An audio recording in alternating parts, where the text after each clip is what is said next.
নমস্কার। শুরু করা যাক আজকের গল্প ময়না তদন্ত।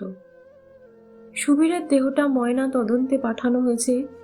যদিও স্ত্রী জয়ার শাড়ি গলায় ফাঁস লাগিয়ে মরেছে সুবীর, তবুও সুবীরের পরিবার দাবি করেছে এই মৃত্যুর পিছনে কোথাও না কোথাও জয়ার হাত আছে।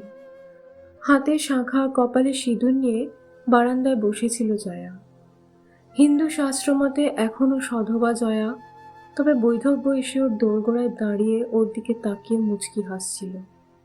পাড়া প্রতিবেশীদের ভিড়ে বাড়ি থই থই করছে। সুবীরের মা জয়ার দিকে তাকিয়ে কপাল চাপড়াতে চাপড়াতে বলছিল, এই রাক্ষসীটাই খেলো আমার ছেলেকে। তোবার বারণ করেছিলাম এই রাক্ষসীটাকে বিয়ে না করতে, তা সে শুনলো আমার কথা?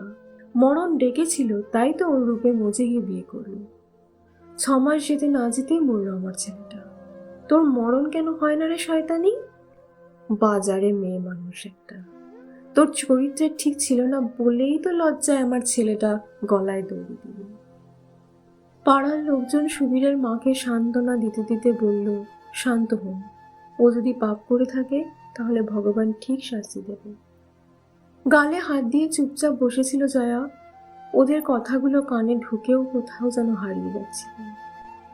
পুলিশ ইন্সপেক্টর শাশ্বত জয়াকে বলে গেছে, বাড়ির লোকের সন্দেহের উপর ভিত্তি করে যে কোনো মুহূর্তেই গ্রেপ্তার হতে পারে জয়া। আগে ময়নাতদন্তের রিপোর্টটা আসুক, তারপর জয়ার আগামী ভবিষ্যৎ নির্ধারিত হবে।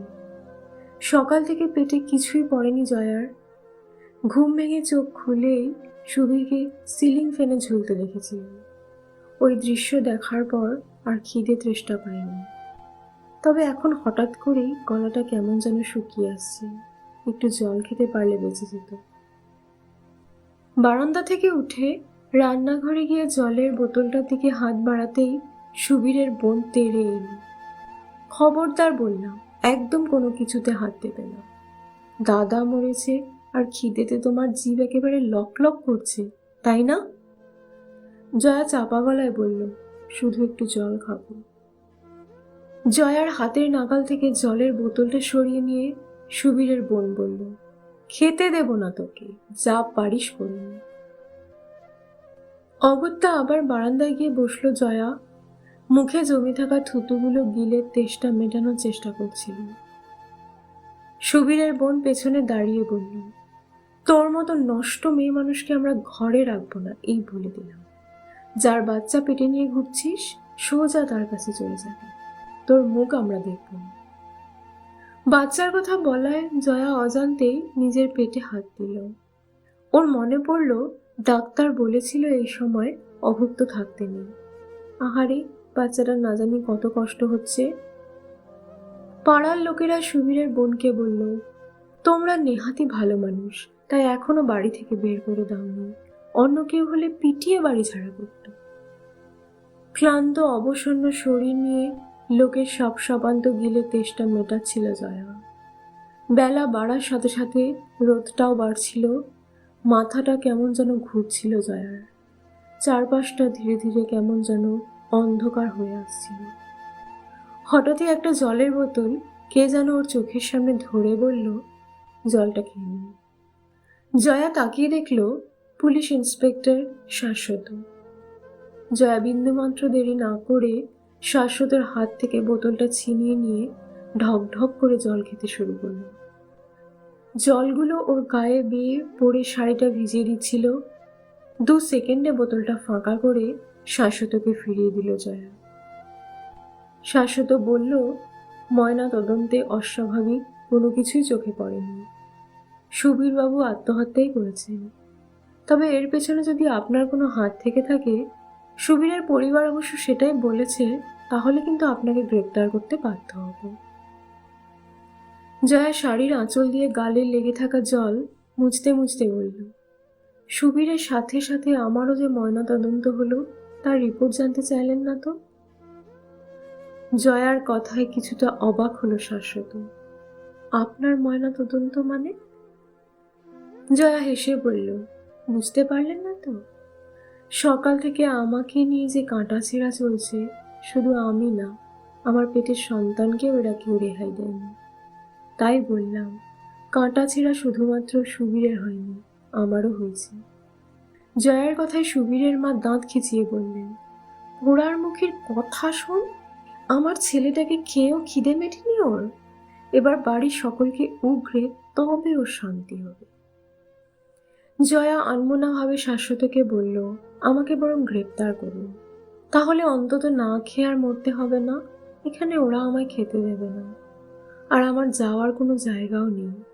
পড়াশোনা তেমন জানি না, তাই ভালো কাজ আমার জুটবে না, আর অসৎ পথে টাকা রোজগার করার মতো সাহস আমার নেই।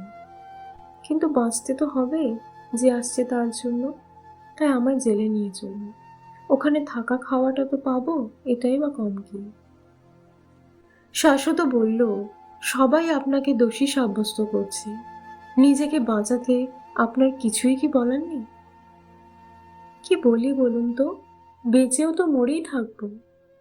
বাপ মা মরা মেয়ে বলে মামা বাড়িতেই মানুষ। এক বান্ধবীর বাড়িতে সুবীরের সাথে আলাপ, আমি দেখতে সুন্দর বলে সুবীর বিয়ের প্রস্তাব দিল। পড়াশুনো তেমন জানি না শুনেও আপত্তি করেনি। শান্তশিষ্ট সুবীরকে আমার মন্দ লাগেনি, চাকরিটাও ভালো করে, তাই রাজি হয়ে গেলাম। আমার একটা হিল্লে হওয়ায় মামা মামিও হাঁপ ছেড়ে বাঁচল। বিয়ের পর বুঝলাম সুবীরের অন্যায়ের প্রতিবাদ করার কোনো ক্ষমতাই নেই। আমার উপর শাশুড়ি ও ননদের অত্যাচার দেখেও ও মুখ বুজে থাকতো, সে কথা না হয় বাদই দিলাম। রাস্তায় আমাকে নিয়ে বেরোলে কোনো ছেলে যদি আমাকে দেখে টোন টিটকিরি করতো, তখনও ভয়ে পালিয়ে আসতো। এমন একটা ভাব করতো যেন দোষী আমি। প্রতিবাদী সত্তাটাই ওর কোনোদিনও ছিল না। আমাকে নিয়ে একদিন অফিস পার্টিতে গিয়েছিল, সেখানে ওর বস আমাকে কুপ্রস্তাব দেওয়ার পরও ও চুপ করেছিল। আমার সম্মান নিয়ে ওর কোনো মাথা ব্যথা ছিল না। একদিন আমায় বলল, ওর বস নাকি বলেছে আমি যদি ওনার সাথে সময় কাটাই তাহলে নাকি ওর প্রমোশন করিয়ে দেবে। আমি বললাম, নিজের উন্নতির জন্য আমাকে ব্যবহার করবে? তখন বলল, তুমি এটুকু করতে পারবে না আমার জন্য? তাহলে আর কি, আমায় মরতে হবে, এই তো চাও তুমি। তখন ভাবলাম, যদি কিছু করে বসে তখন আমার কি হবে, তাই রাজি হলাম। গেলাম ওর বসের কাছে। লোকটি অসৎ চরিত্রের হলেও আমার সাথে অসভ্যতা করার সাহস পায়নি। ঠাকুর আমায় সেদিন রক্ষা করেছিলেন। সুবীরের বস আমায় সেদিন বলেছিল, তোমার বরটা যতটা গো বেচারা ভাবো ততটা কিন্তু ও নয়। ওর শান্ত চরিত্রের পেছনেও অন্য একটা চেহারা আছে, তাই একটু সাবধানে থেকো। সুবীরের প্রমোশন হলো, বাড়ির সবাই খুব খুশি। তার কিছুদিনের মধ্যেই বুঝতে পারলাম আমি মা হতে চলেছি। সুবীরকে বলতেই ও বলল, এই বাচ্চা ওর নয়। আমি যে সেদিন ওর বরের সাথে সহবাস করিনি এটাও কোনো মতেই বিশ্বাস করতে চাইছিল না। উল্টে আমাকে ভয় দেখিয়ে বলল, বাড়ির সবাইকে আমার এই কুকীর্তির কথা বলে দেবে। তখন নিজের সম্মানহানির ভয়ে ওর পা দুটো ধরে খুব কেঁদেছিলাম। বলেছিলাম, আমার তো কোথাও যাওয়ার জায়গা নেই। তখন বলেছিল, ঠিক আছে বলবো না, কিন্তু একটা শর্তে। ওর ওপরতলার অন্য এক বসের কাছে আমায় যেতে হবে, তাহলেই নাকি ওর মালয়েশিয়া যাওয়া কেউ আটকাতে পারবে না। তখন বুঝলাম কাকে বিয়ে করেছি। কিন্তু সবাই তো আর আগের লোকটির মতো আমাকে অক্ষত অবস্থায় ছেড়ে দেবে না। শঙ্কিত হয়ে উঠলাম নিজেকে নিয়ে। তাও বুকে সাহস নিয়ে বললাম, আমি কোনো নোংরা কাজ করব না, যা পারো করে নাও। ব্যাস, আর যাই কোথায়। বাড়ির সবাইকে বলে দিল আমার চরিত্রে ঠিক নেই। সেদিন থেকে ভালো মন্দ খাওয়া বন্ধ হলো আমার। দুমুঠো ডাল ভাতের সাথে গালাগালি যুক্ত প্রচুর, তাও মুখ বুজে খেয়ে নিতাম। বাচ্চাটাকে তো বাঁচাতে হবে। কাল রাতে বিছানায় শুতে গিয়ে দেখি সুবীর আমার একটা শাড়ি গলায় পেঁচিয়ে মরে যাবে বলে ভয় দেখাচ্ছে আমার। এগুলো দেখে আগে ভয় লাগতো, কিন্তু পরে সয়ে গিয়েছিল। বুঝতে পারছিলাম ওর দেওয়ালে পিঠ ঠেকে গেছে।